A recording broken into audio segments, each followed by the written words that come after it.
What is happening, Magnusites? We have finished Dragon Ball Daima, and I think after that, this season, this last episode, I think that I want another season to kind of cleanly tie up all these kind of loose ends. So, in this episode, we do not get fusion. I could have sworn we were going to get fusion. Yeah, we know the bag fell out of his shirt, but that doesn't mean that someone won't find it. Hey, Goku! You don't know that that's not going to happen, that someone's not going to pick it up and they need it. But they didn't do it like that. In this episode, there were callbacks to Broly. Goku had a Broly moment. Even the sound of his power at one point sounded like old school Broly with those orbs. Like it sounded like that. But anyway, so him and Goma are going at it. And Goku is beating his ass. I mean, the hits are more savage and primal and hulkish and Broly-ish, you know what I'm saying? Like, Zaru type moves. It doesn't have the finesse or the dynamic energy kind of like of Super Saiyan 3, but it's more brutish, but it does have its own finesse in certain aspects. You know what I'm saying? He's whooping his ass and he keeps regenerating as usual. So, not Vegeta. Goku eventually powers up. And I love the way they did it. Y'all know, listen, this is one of the reasons why I've always loved anime as a child. Even when I didn't know what I was watching was anime, I've always liked the exaggerated movements of certain things. When they do, you know what I mean? When they're fighting and stuff like that. And I was like, all of a sudden you see Goku's hand. And I was like, this is a comic. I called it while watching it. And I was... And I was like, yeah, he's about to do it. And when he did it, he blew a hole through Goma. But he blew a hole through all of the demon worlds. And the ocean came through. And when he was done, the coolest damn detail was he had fluttering, flickering, glittering blue energy on his hands, which I had never seen before. Man. Look, so once he finally blew the hole through him, Piccolo went to get the 3 hits. I was sitting there yelling. I was like, all right, Piccolo, get the 3 hits. Like, it's time. So, of course, he doesn't get the 3 hits.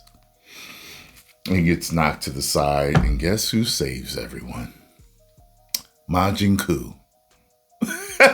He hit him in the back of the head 3 times with the book. With that magic book. Glorio. Just stepped on the eye. And that's it. And I was like, what? That's it? What? So I guess here's the thing, though. They go into, I guess, loose end tie-ups, kind of. And Vegeta and Goku are talking. And, well first of all, Majin Buu becomes the Supreme Demon Lord, or whatever you call it. Demon King, whatever. And he appoints all these different people as his as his ministers or whatever.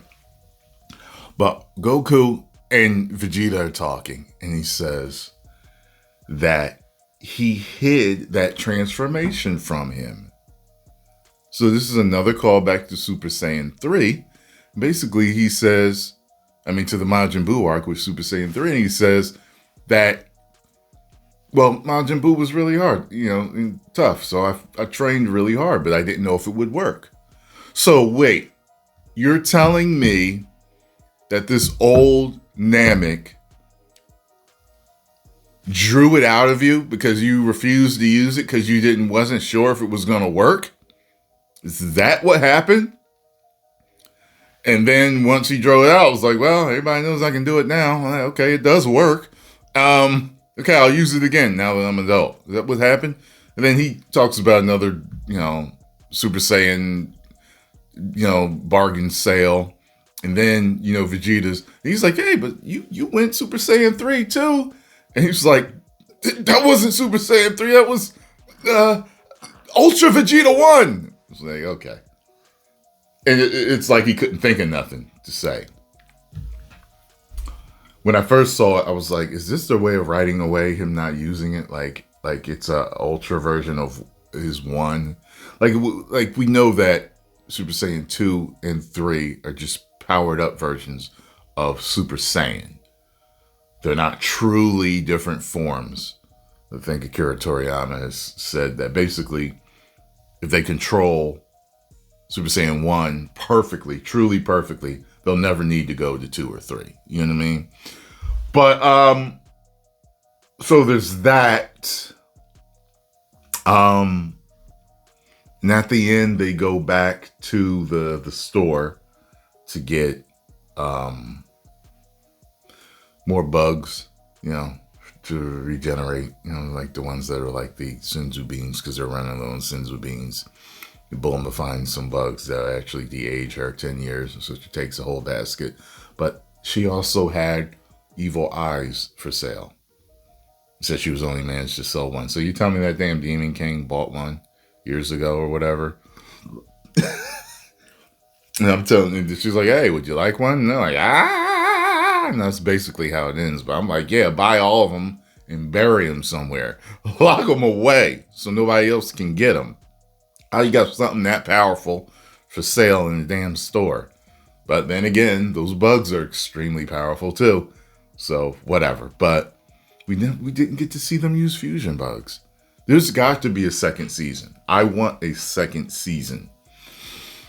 Overall, I gotta say, I will give this entire season a 3 out of 5 woos, which is above average entertainment. From what I've seen, comments and what I've been watching, and the majority of the fans kind of checked out of this. They didn't want them as children. They respected the animation. They thought the animation was great, but people also thought it was slow. They thought the pacing was off. And, it felt like just plot holes being formed here because of where this takes place. We still don't know why he hasn't used Super Saiyan 4 in the Super series. And we don't know why Vegeta has never turned Super Saiyan 3 in the rest of the series, in Super series. Something's up. I think they need a second season to tie everything up, but excellent animation, movie level animation throughout the whole series, especially this episode and ones previously. I mean, I think they have something with this, especially now that they're adults again. I think they can give us something. They can write something to tie it all up in a bow so that it takes care of all of the loose ends and plot holes. So let me know what you all think. I enjoyed myself. I'm going to go through and watch the series again when I get a chance. And yeah. I don't think I really missed anything. I don't think I missed anything. But if there's any details, post them in the comment section and let me know. 10 million subscribers. Woo!